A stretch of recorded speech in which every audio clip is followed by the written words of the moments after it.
ഞാൻ 10ാം ക്ലാസ്സിലേ തോറ്റുപോയി. അപ്പം അന്നത്തെ കാലത്ത് 10ാം ക്ലാസ്സിൽ തോറ്റു കഴിഞ്ഞാൽ സ്കൂളിൻ്റെ ഓഫീസിലെ ഒരു സീൽ വെക്കും, ആ ഒരു സർട്ടിഫിക്കറ്റ് എന്നറിയോ, ഫെയിൽഡ്. അതങ്ങ് അടിച്ചു വെച്ച് കഴിഞ്ഞാൽ പിന്നെ ആദ്യം നോക്കുന്ന പാടെ ഇതേ കാണത്തുള്ളൂ. അത്രയും വലിയൊരു സീലാണ്. അതിൻ്റെ കളർ റെഡ്. അപ്പോൾ പണ്ടത്തെ സർട്ടിഫിക്കറ്റ് ഈ സൈഡിലാണ്, ഈ സൈഡിൽ പേര്, ഇപ്പുറ സൈഡിൽ മാർക്ക്. രണ്ടാമത് എഴുതി ജയിച്ചാൽ ഇപ്പുറത്തെ പേജിലേ വരത്തുള്ളൂ. അപ്പോൾ എനിക്ക് അന്ന് തോറ്റതിൻ്റെ കാര്യമൊന്നും വലിയ വിഷമം തോന്നിയിട്ടില്ല. ഞാൻ തോക്കുമെന്ന് എനിക്ക് ഉറപ്പായിരുന്നു. പിന്നെ ഞാൻ 10ാം ക്ലാസ് കഴിഞ്ഞപ്പോൾ എനിക്ക് സെമിനാരിൽ പോകണമെന്നുള്ള ആഗ്രഹമൊന്നും ഉണ്ടായില്ല. എനിക്ക് അങ്ങനത്തെ ഒരു ഇഷ്ടമൊന്നും ഇല്ലായിരുന്നു. എനിക്ക് അച്ഛനാകണമെന്ന് ഒരു താല്പര്യമുള്ള ആളൊന്നും അല്ലായിരുന്നു. ഞാൻ വൈദികനാകാൻ വേണ്ടി സെമിനാരി പോയതുമല്ല. സെമിനാരി പോയ ഒരുത്തൻ പറഞ്ഞ് നല്ല ഫുഡുണ്ട്, വിട്ടോളാൻ പറഞ്ഞു. നല്ല ഭക്ഷണമാണ്, മിക്ക ദിവസവും ഇറച്ചിയുണ്ട്, മീനുണ്ട്, അടിപൊളി പരിപാടിയാണ്. അപ്പോൾ എനിക്കും തോന്നി ഈ ആഗ്രഹം. അച്ഛനാവുക എന്നുള്ളതൊന്നും ഞാൻ ചിന്തിച്ചിട്ട് പോലുമില്ല. എന്നെ ഒരിക്കലും അച്ഛനാക്കാൻ കൊള്ളത്തുമില്ലായിരുന്നു. കാരണം എൻ്റെ അപ്പം പള്ളിയിലേ പോകത്തില്ല, ഞാൻ പള്ളിയിലേ പോകുന്ന ആളല്ലായിരുന്നു. എൻ്റെ 10ാം ക്ലാസ് വരെ എൻ്റെ വീട്ടിൽ ഒരു പ്രാവശ്യം പോലും കുടുംബ പ്രാർത്ഥന നടന്നിട്ടില്ല, എൻ്റെ ഓർമ്മയിൽ. നിങ്ങളെല്ലാ ദിവസവും പ്രാർത്ഥിക്കുന്ന ആൾക്കാരല്ലേ, അപ്പോൾ എന്നേക്കാൾ ഒത്തിരി നന്മയുള്ളവരാണ് നിങ്ങൾ. എൻ്റെ വീട്ടിൽ ഒരിക്കലും എൻ്റെ അപ്പച്ചൻ മദ്യപിച്ച്, എൻ്റെ അപ്പച്ചൻ കുറ്റം പറയല്ല കേട്ടോ, എല്ലാ ദിവസവും മദ്യപിച്ച് വീട്ടിൽ വഴക്ക്. അപ്പം പറമ്പിലാണ് കിടപ്പ്. സ്കൂൾ വിട്ട് വന്നാൽ ചോറും എല്ലാം എടുത്ത് പറമ്പിൽ കൊണ്ടുപോയി റബ്ബറിൻ്റെ പാറ്റുപുറത്തെ മൂടി വെക്കും, പായ, തലയണ, പാത്രമെല്ലാം. 10 മണിക്കോ 11 മണിക്കോ ഒക്കെ ആയിരിക്കും ചോറുണ്ണുന്നത്. അത് ഇരുട്ടത്തിരുന്ന് വായി ചോറ് വെച്ച് കഴിയുമ്പോഴായിരിക്കും ചൊവ്വ വ്യത്യാസം. അപ്പോഴാണ് നോക്കുന്ന ഉറുമ്പ്. ഈ കൂനനുറുമ്പിനെ കണ്ടിട്ടുണ്ടോ? കൂനനുറുമ്പ്. ആ ഇരുട്ടത്തിരുന്ന് വെളിച്ചം കത്തിച്ച പ്രശ്നമാണ്. വെളുപ്പിന് 3 മണി 4 മണി 5 മണി സമയം ആകുമ്പോഴായിരിക്കും പതുക്കെ വിറക് അടുക്കി വെക്കുന്ന സ്ഥലത്തെങ്കിലും എത്താൻ പറ്റുക.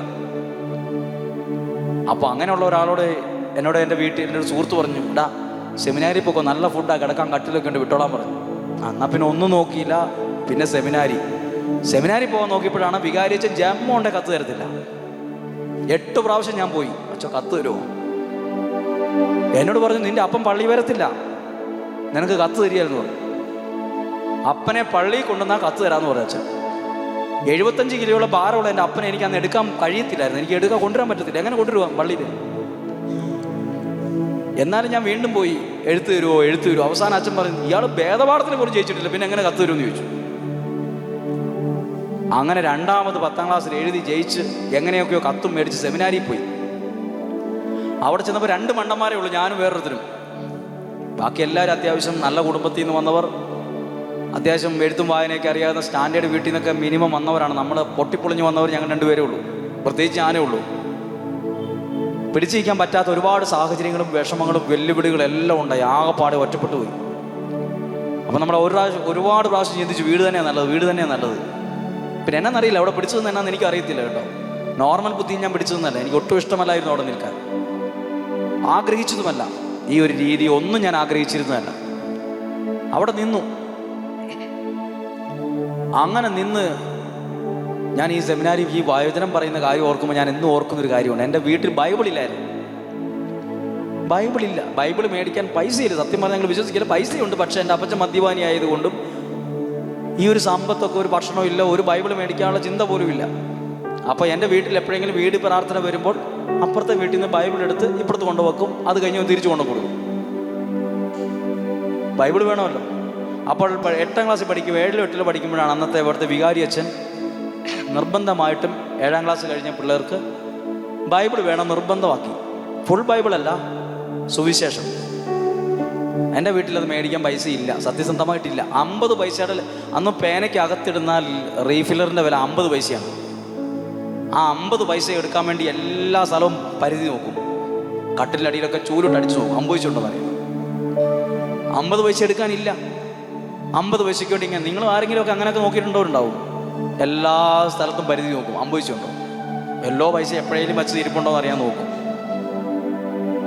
അങ്ങനെ ഈ ഒരു ദിവസം ഈ ബൈബിൾ മേടിക്കാൻ പൈസ ഇല്ലാതെ ഞാൻ പള്ളിയിൽ പോയി. 1 പ്രാവശ്യം പോയി, 2 പ്രാവശ്യം പോയി. 2-3 ഞായറാഴ്ചയായപ്പം എന്നെ പിടിച്ചു. അച്ഛൻ പറഞ്ഞു പള്ളിയിൽ നിന്ന് ഇറക്കി വിട്ടു, ബൈബിളില്ലാണ്ട് വരണ്ടെന്ന് പറഞ്ഞു. എനിക്ക് ഒത്തിരി സന്തോഷമായി, കാരണം പള്ളിയിൽ പോകണ്ടല്ലോ. ഞാൻ വീട്ടിൽ പറഞ്ഞു ഞാൻ പള്ളിയിൽ പോക്ക് നിർത്തി. എനിക്ക് പള്ളിയിൽ പോക്ക് നിർത്തിയതിലൊന്നും എനിക്കൊരു വിഷമം തോന്നിയില്ല. അപ്പോൾ പിന്നെ ആരൊക്കെ ചെന്ന് ആരൊക്കെ പറഞ്ഞു പള്ളിയിൽ ഇപ്പോൾ പള്ളി വരുന്നില്ല എന്ന് പറഞ്ഞു. അപ്പോൾ എന്നെ ഒരു ബൈബിളിലാണ് ഞാൻ പോകത്തുമില്ലെന്ന് പറഞ്ഞു. കാരണം എഴുന്നേറ്റ് നിന്ന് മടുത്തു, എല്ലാവർക്കും ബൈബിളായി. അവസാനം എൻ്റെ വീട്ടിൽ തന്നെ ഒരു ബൈബിൾ അങ്ങ് ഉണ്ടാക്കി. നിങ്ങളാരും ബൈബിൾ ഉണ്ടാക്കരുത്. അന്ന് ആ കാലത്ത് കിട്ടുന്ന ബൈബിൾ ഏകദേശം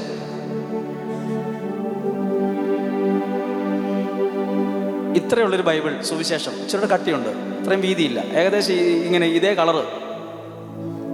അപ്പോൾ എൻ്റെ വീട്ടിലൊരു ബൈബിളിൽ ഇതുപോലെ ഒരു കട്ടിയുള്ള കടലാസ് വെച്ച് കുറേ പേപ്പറൊക്കെ മുറിച്ച് ഏകദേശം ആ രൂപത്തിലാക്കി ഒരു പുസ്തകം ഉണ്ടാക്കി, ഒട്ടിച്ച്, എന്നിട്ട് പൊതിഞ്ഞു. നോക്കുമ്പോൾ ബൈബിൾ പോലൊക്കെ തോന്നും. ഇതുമായിട്ട് ഞാൻ പള്ളിയിൽ പോയി. വീട്ടിലുണ്ടാക്കിയ ബൈബിളാണ്. അപ്പോൾ ഈ വേദപാഠത്തിന് മുമ്പ് വികാരിയച്ഛനൊരു നിർബന്ധമുണ്ട്, ബൈബിൾ ഇങ്ങനെ ഉയർത്തി കാണിക്കണം. ഞാനും ഉയർത്തി കാണിക്കും ബൈബിൾ. അത് ന്യൂസ് പേപ്പർ, മംഗളം, മനോരമയുടെ കുറേ പടലാസൊക്കെയാണ് അതിനകത്തുള്ളത്. ഒരച്ഛനും എന്നെ ഒരാളും പിടിച്ചിട്ടില്ല, ആരും ഇതെടുത്ത് നോക്കിയിട്ടില്ല. ഒരു പ്രാവശ്യം ഇതെന്നെ പിടിച്ചു, മേടിച്ചു, തുറന്നു നോക്കി. അച്ഛന് തോന്നി അച്ഛനെ കളിയാക്കിയതാണെന്ന്. എന്നെ ഫ്രണ്ടിൽ കൊണ്ടുപോയി അടിച്ചു. അത് എന്നെ അവിടെ നിന്ന് ഇറക്കി വിട്ടു. അപ്പം പിന്നെ എന്നേക്കുമായി പള്ളിയിൽ പോക്ക് നിർത്തി. അതോടുകൂടി ഇനി ഒരിക്കലും പള്ളി കയറത്തിൽ ഞാൻ തീരുമാനിച്ചു. ഈ പള്ളി കയറത്തിൽ ഈ അച്ഛനെ വിടത്തൂല, ഈ അച്ഛൻ പോയിട്ട് എനിക്ക് കയറത്തു, നീ പോയാൽ തന്നെ തീരുമാനിച്ചു. എനിക്കും അച്ഛന്മാരെ അത്ര ഇഷ്ടമല്ല. ഈ വിഷമങ്ങളെല്ലാം ഉണ്ട്. അപ്പോൾ നിങ്ങൾ പറയും ഞങ്ങൾക്ക് ഇഷ്ടമല്ലെന്ന് നിങ്ങൾ പറയും. ചിലപ്പോൾ ഒരാളെന്നോട് അവിടെ ഞാൻ താമസിക്കുന്ന സ്ഥലത്ത് ബട്ടർ ഫ്രൂട്ട് വാടകയ്ക്ക്, ബട്ടർ ഫ്രൂട്ട് എന്താ പാട്ടത്തിനെടുക്കാൻ വന്ന ഒരാൾ, ക്രിസ്ത്യാനിയെ, പേര് ചോദിച്ചപ്പോൾ ക്രിസ്ത്യാനി.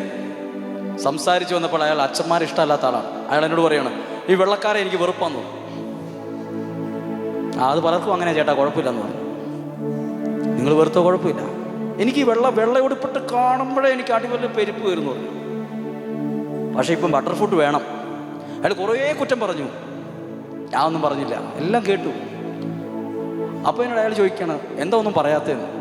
ഞാൻ പറഞ്ഞു, എന്നെയുള്ള കുറ്റം പറഞ്ഞത് ഇനി എന്ത് പറയാനാണ്, നിങ്ങൾക്കിഷ്ടമല്ല എന്ന് പറഞ്ഞു. അവസാനം അദ്ദേഹം എന്നോട് ചോദിച്ചു, ഇത്രയും പറയാറ് വേണ്ടി ചോദിച്ചു, അച്ഛൻ പ്രാർത്ഥിച്ചിട്ട് പറ എന്നെക്കുറിച്ച് ദൈവം എന്നാ പറയുന്നതെന്ന്. അപ്പോൾ ഞാൻ അദ്ദേഹത്തോട് ഇങ്ങനെ പറഞ്ഞു, ദൈവത്തിന് നിങ്ങളെ ഇപ്പോഴും ഇഷ്ടമാണ് ഞാൻ പറഞ്ഞു. ഞാൻ ചുമ്മാ പറഞ്ഞു അങ്ങനെ, ദൈവത്തിന് നിങ്ങളെ. അത് പറഞ്ഞപ്പോൾ പുള്ളി കരഞ്ഞു. ഏത് ബട്ടർ ഫ്രൂട്ട് പാട്ടത്തിനെടുക്കാൻ വന്നവൻ ആകെ 4 വരെ ഉള്ളൂ. അത് എടുക്കാൻ വന്നവൻ ക്രിസ്ത്യാനി, വർഷങ്ങളായിട്ട് പള്ളിയിൽ പോകാത്തവൻ. എനിക്ക് വെള്ള ഉടുപ്പിട്ട ആൾക്കാരെ ഇഷ്ടമല്ല, വെറുപ്പാണ്, നിങ്ങളെപ്പോലുള്ളവർ എനിക്ക് ഇഷ്ടമേ അല്ല എന്ന് പറഞ്ഞ ആള് എന്നോട് ചോദിച്ചു, അച്ഛൻ ധ്യാനമൊക്കെ നടത്തുന്ന ആളല്ലേ, പ്രാർത്ഥിച്ചിട്ട് പറ എന്നെക്കുറിച്ച് എന്നാ ദൈവം പറയുന്നതെന്ന്. ഞാൻ പറഞ്ഞു, ദൈവത്തിന് നിങ്ങളെ ഇഷ്ടമാണ്. ദൈവത്തിന് ഇഷ്ടമാണെന്ന് കേട്ടപ്പോൾ അയാൾ എന്തിനാ കരഞ്ഞത്? ഞാൻ വേറൊന്നും പറഞ്ഞില്ലല്ലോ. ദൈവത്തിന് ഇഷ്ടമാണെന്ന് പറഞ്ഞപ്പോൾ അയാൾ കണ്ണ് നിറഞ്ഞു വന്നു. വലിയ കരച്ചിലൊന്നുമല്ല, കണ്ണ് നിറഞ്ഞു. അയാൾ വേഗം വിഷയം മാറ്റി. പിന്നീട് ഞാനൊരു കാര്യം കണ്ടു. ഞാൻ പ്രാർത്ഥിക്കുന്ന സ്ഥലത്ത് ഞാൻ അയാൾ പള്ളിയിൽ വരാൻ പറഞ്ഞില്ല, ധ്യാനം കൂടണമെന്ന് പറഞ്ഞില്ല, നിങ്ങൾ കൗൺസിലിംഗ് ചെയ്യണമെന്ന് പറഞ്ഞില്ല, കുമ്പസാരിക്കണമെന്ന് പറഞ്ഞില്ല. പിന്നീട് അയാൾ പല ദിവസങ്ങളിൽ അവിടുത്തെ ധ്യാനത്തിന് വന്നതായിട്ട് ഞാൻ കണ്ടു. ദൈവം സ്നേഹിക്കുന്നുണ്ടെന്ന് കേട്ടപ്പോൾ അയാൾ ധ്യാനത്തിന് വന്നിരിക്കുന്നു, കുമ്പസാരം നടത്തിയിരിക്കുന്നു. അപ്പോൾ എന്തായാലും എനിക്കിങ്ങനെ ഒരു അനുഭവം ഉണ്ടായി. ഞാൻ പള്ളിയിൽ പോക്ക് നിർത്തി. ഒരു ദിവസം അച്ഛൻ അന്വേഷിച്ചു വന്നു. അച്ഛൻ എൻ്റെ വീട്ടിൽ വരുമ്പോൾ എൻ്റെ അപ്പച്ചൻ ഫുൾ മദ്യപിച്ച് എഴുന്നേക്കാൻ പോലും പറ്റാതെ തിണ്ണേ കിടക്കുകയാണ്. അച്ഛൻ വന്നു, ഒന്നും മിണ്ടിയില്ല, അത് കണ്ടു, പോയി. അന്നാണ് എനിക്ക് പള്ളിയിൽ നിന്നൊരു ബൈബിൾ കിട്ടുന്നത്. ഞാനാണ് ഇന്ന് നിങ്ങളോട് വചനം പ്രസംഗിക്കുന്നത്. അതാണ് എൻ്റെ ജീവിതത്തിലെ ഏറ്റവും വലിയ അത്ഭുതം. Hallelujah, hallelujah. ഞാൻ വിശ്വസിക്കുന്ന കാര്യമാണ്. ഞാൻ എനിക്ക് വേറൊരാൾ പ്രസംഗിച്ച് കേട്ടത് ഞാൻ പറയുവല്ല, എൻ്റെ അനുഭവമാണ് ഞാൻ വാക്കിൽ പറയുന്നത്. ദൈവത്തിൽ ആശ്രയിക്കുന്നവൻ ഇന്ന് കിടക്കുന്നത് ചാണകക്കുഴിയിലാണേലും, ഇന്ന് കിടക്കുന്നത് അങ്ങ് പുറമ്പോക്കിലാണേലും, ദൈവം അവനെ കയറ്റിക്കൊണ്ടുവരാനുള്ള റൂട്ടുണ്ടാക്കും. ദൈവം ഒരു വഴി വെട്ടും. ദൈവം എന്ത് ചെയ്യും? വഴി വെട്ടും. നിങ്ങൾ കണ്ടിട്ടില്ല, റോഡില്ലാത്ത സ്ഥലത്ത് റോഡ് വെട്ടിക്കൊണ്ട് പോകാം. റോഡില്ലായിരുന്നു, പക്ഷെ റോഡ് വെട്ടിയതാണ്. ഇതുപോലെ നമ്മളെ ഉയർത്താൻ ദൈവം ചില വഴികൾ വെട്ടും. നോർമലായിട്ട് പ്രസംഗിച്ചാൽ എനിക്ക് ഈ നാട്ടിൽ വരാൻ പറ്റുമോ? എന്നെ ആരെങ്കിലും ധ്യാനത്തിന് വിളിക്കുമോ? അപ്പം നിങ്ങൾ ഓർക്കണം, ദൈവത്തിന് വഴി വെട്ടുമെന്ന് പറയുന്നത് ചുമ്മാതല്ല. ഞാൻ അവിടെ പ്രസംഗിക്കാനിരിക്കുന്ന ധ്യാനമൊക്കെ നടത്തുകയാണ്, ഒരാളും എന്നെ അറിയത്തില്ല. അപ്പോൾ ഒരു മനുഷ്യൻ സുഹൃത്തിനോട് പറഞ്ഞു, അവൻ്റെ പേര് സനൂപ് എന്നാണ്. എന്നിട്ട് പറഞ്ഞേ, ഞാൻ അച്ഛൻ്റെ പ്രസംഗം ഇതുപോലത്തെ ഒരു ഇതേപോലെ തന്നെ ക്യാമറയാണ്. ഞാൻ എടുക്കട്ടെ, എൻ്റെ വീട്ടിൽ ക്യാമറയുണ്ട്, എടുക്കട്ടെ എന്ന് ചോദിച്ചു. ആ നീ എടുക്ക്. എടുത്തിട്ട് അവൻ കൊണ്ടുപോയി. ഞാൻ പറഞ്ഞു, നീ എവിടെ ഇടണ്ട, അതൊരു പൊട്ടപ്രസംഗം, ഇടണ്ടെന്ന് പറഞ്ഞു. കുറച്ച് നാൾ കഴിഞ്ഞപ്പോൾ അവൻ പറഞ്ഞു, ഞാനിത് യൂട്യൂബിൽ ഇടട്ടെ എന്ന് ചോദിച്ചു. അവൻ്റെ യൂട്യൂബ് ചാനൽ. ഞാൻ പറഞ്ഞു, യൂട്യൂബ് ചാനൽ ഇട്ടോ? എനിക്കന്ന് യൂട്യൂബ് എന്നാന്ന് പോലും അറിയത്തില്ല. അതിട്ട് കഴിഞ്ഞപ്പോൾ ഞാനൊരു ദിവസം ഇങ്ങനെ വണ്ടി ഓടിച്ച് പോവാണ് ഞങ്ങളുടെ അടുത്തൂടെ. അപ്പോൾ ഒരാൾ കൈ കാണിച്ച് നിർത്തി. അപ്പോൾ അയാൾ പറഞ്ഞു, എന്താ ചേട്ടാന്ന് ചോദിച്ചു. അച്ഛാ, എത്രയും പെട്ടെന്ന് യൂട്യൂബിൽ നിന്ന് പ്രസംഗം ഡിലീറ്റ് ആയിക്കോളാം. അത് 7 പേരെ കണ്ടിട്ടുള്ളൂ, ഞാനും കൂടെ കൂട്ടി 7 പേരായത്. 6 പേരേ ഉള്ളൂ, എൻ്റെ 7. ഒരെണ്ണം കൂടിയിട്ടില്ല. ഞാൻ കുറേ പ്രാവശ്യം ഞെക്കി നോക്കി 8 ആവുമെന്ന്. ഒരിക്കലും ആകത്തില്ല. ഒരു പ്രാവശ്യം ഒരാൾ ചെയ്താലേ ആകത്തുള്ളൂ. 7 പേരെ കണ്ടിട്ടുള്ളൂ. അതുകൊണ്ട് ഞാൻ ആ മനുഷ്യനെ വിളിച്ചു പറഞ്ഞിടാ, യൂട്യൂബിൽ നിന്ന് ആ സാധനം എടുത്ത് കളാ, അത് 7 പേരെ കണ്ടിട്ടുള്ളൂ, നാണക്കേടാണ്. അത് എത്രയോ നാൾ കഴിഞ്ഞിട്ടും 7 പേരെ കണ്ടിട്ടുള്ളൂ. ഒന്നും നമ്മുടെ ഇന്ന സ്ഥലത്ത് ഈ ചേട്ടനെ കണ്ടത്. എന്ത് ഈ നാണക്ക്. ഇത് കഴിഞ്ഞ് ഞാൻ പറഞ്ഞു ഡിലീറ്റ് ആക്കാൻ പറഞ്ഞു. അവൻ ഡിലീറ്റ് ആക്കി. നിങ്ങൾ ഓർത്ത് നോക്കുക, എന്നെയും നിങ്ങൾ പലപ്പോഴും യൂട്യൂബിലായിരിക്കും കണ്ടത്. ഈ സംഭവം ആ റൂട്ട് ദൈവമല്ലേ വെട്ടിയത്? 1 രൂപ കൊടുക്കാതെ ഒരു ക്യാമറക്കാരൻ വന്ന് ഇതെല്ലാം എടുത്ത് ഇന്നും ചെയ്തുകൊണ്ടിരിക്കുകയാണ്. എനിക്ക് യൂട്യൂബ് ചാനലില്ല. എന്നോട് പലരും പറഞ്ഞു തുടങ്ങ്. ഞാൻ പറഞ്ഞു, ഞാൻ തുടങ്ങത്തില്ല. വേണേ തുടങ്ങാം, സബ്സ്ക്രൈബ് ചെയ്യാം, രാവിലെ എല്ലാവരോടും വിളിച്ച് പറഞ്ഞ് കുറേയൊക്കെ ചെയ്യിപ്പിക്കാം. ഞാൻ ചെയ്തില്ല. എന്നോട് പല ആൾക്കാരും പറഞ്ഞു ചെയ്യ് തുടങ്ങ്. എന്ത് യൂട്യൂബ്? പക്ഷെ ഞാനിങ്ങനെ ചിന്തിച്ചു, ആ റൂട്ട് ദൈവം ഇങ്ങനെ വെട്ടി തന്നോണ്ടല്ലേ നിങ്ങളുടെ അടുത്ത് എത്താൻ പറ്റി, എവിടെയൊക്കെയോ എത്താൻ പറ്റിയത്. അപ്പം നമ്മളൊരു എപ്പോഴെങ്കിലും 10 വർഷം മുമ്പ് ചിന്തിച്ചായിരുന്നോ യൂട്യൂബ് ഉണ്ടാവും, അതിനകത്ത് കുറേ പേര് കാണും, അങ്ങനെ എവിടെയെങ്കിലുമൊക്കെ ധ്യാനം കിട്ടും? നമ്മൾ വിചാരിച്ച വഴിയല്ല, ദൈവം കണ്ട വഴിയാണത്. ഹല്ലേലൂയ. ഇതുപോലെ ഉണ്ടല്ലോ, നിങ്ങളും രക്ഷപ്പെടാനുള്ള വഴി ആര് കണ്ടിട്ടുണ്ട്? ഇതെപ്പോഴും മറക്കരുത്. ഇസ്രായേൽക്കാര് ചെങ്കടലിൻ്റെ അടുത്ത് വന്ന് നീക്കും വഴി ഉണ്ടായിരുന്നോ ഇല്ലയോ? വല്ല വഴിയുണ്ടോ പോകാൻ? ഒറ്റ വഴിയില്ല. പിന്നെ അവിടെ ഒരു വഴി ഉണ്ടായത് ആര് വെട്ടിയത്? ആ വഴി ദൈവം ഒരു വഴി വെട്ടി അവരെ പുറത്തു കൊണ്ട് കിടക്കുവാണ്.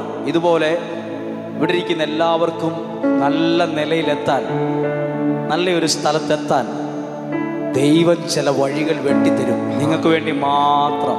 അത് കഴിഞ്ഞ് ആ വഴി അടയ്ക്കും. അവർ മാത്രമേ പോലും, ഇസ്രായേൽക്കാർ ആ റൂട്ടിൽ കൂടെ പോലെ, ഈജിപ്തുകാർ പോയില്ല, വെള്ളം മൂടിക്കളഞ്ഞു. നമുക്ക് വേണ്ടി നമ്മൾ രക്ഷപ്പെടാനുള്ളൊരു വഴി ദൈവം കണ്ടിട്ടുണ്ടെന്ന് മനസ്സിലൊന്ന് പറഞ്ഞേ. ഞാൻ രക്ഷപ്പെടാനുള്ള വഴി ദൈവം കണ്ടിട്ടുണ്ട്. അത് മതി നമ്മൾ രക്ഷപ്പെടാൻ. അതിനുവേണ്ടി ദൈവത്തിൽ ആശ്രയിക്കണം. ദൈവമേ, നീ കണ്ട വഴിയിൽ എനിക്ക് കയറിപ്പോണം, രക്ഷപ്പെടണം. ഞാൻ ഓർക്കും, എനിക്ക് പണ്ട് മുതൽ ഈ വചനത്തോട് ഇഷ്ടമായിരുന്നു. വചനമാണ് എൻ്റെ ജീവിതത്തിൻ്റെ, ഈ വചനം അറിഞ്ഞതാണ് എൻ്റെ അനുഗ്രഹം. ഈ വചനം അറിഞ്ഞതാണ് എൻ്റെ അനുഗ്രഹം, എൻ്റെ നന്മ, ഞാൻ അനുഭവിക്കുന്ന സന്തോഷം ഈ വചനം അറിഞ്ഞതാണ്. ഹല്ലേലൂയ. ഞാൻ ഓർക്കുവാണ്, എന്നെ കണ്ടാരും പഠിക്കരുത് കേട്ടോ. അപ്പോൾ ഞാനൊരു സ്ഥലത്ത് വലിയൊരു കൺവെൻഷൻ നടക്കുകയാണ് ഞങ്ങളുടെ നാട്ടിൽ. അത് കോട്ടയിലുള്ള നായിക്കമ്പറമ്പിലച്ഛനാണ് കൺവെൻഷൻ നടത്തുന്നത്. 1000കണക്കിന് ആളുകൾ, അങ്ങ് അറ്റത്തെ അച്ഛനെ കാണാൻ പറ്റത്തുള്ളൂ. നമുക്കങ്ങനെ അടുത്ത് പോലും കാണത്തില്ല. ഓല ഷെഡ്. രാവിലെ തൊട്ട് വൈകുന്നേരം വരെ ധ്യാനമാണ്. പല ഭാഗത്തുനിന്നും വണ്ടി, ഗ്രൗണ്ട് മുഴുവൻ വലിയ പരിപാടി, ചിന്തിക്കാൻ പറ്റില്ലാത്ത പരിപാടി. അതിൻ്റെ പുറകുവശത്ത് കോട്ടയിൽ നിന്ന് കൊണ്ടുവന്ന കാസറ്റ് എന്ന് പറഞ്ഞാൽ അറിയാമോ? മറ്റേ വള്ളിയുള്ളത്. ഇപ്പോൾ ആർക്കും അറിയില്ല. ഒരു കറുത്ത വള്ളിയുള്ള സാധനമാണ് കാസറ്റ്. അത് ഇടുന്ന ടേപ്പ് റിക്കാർഡിലിടണം.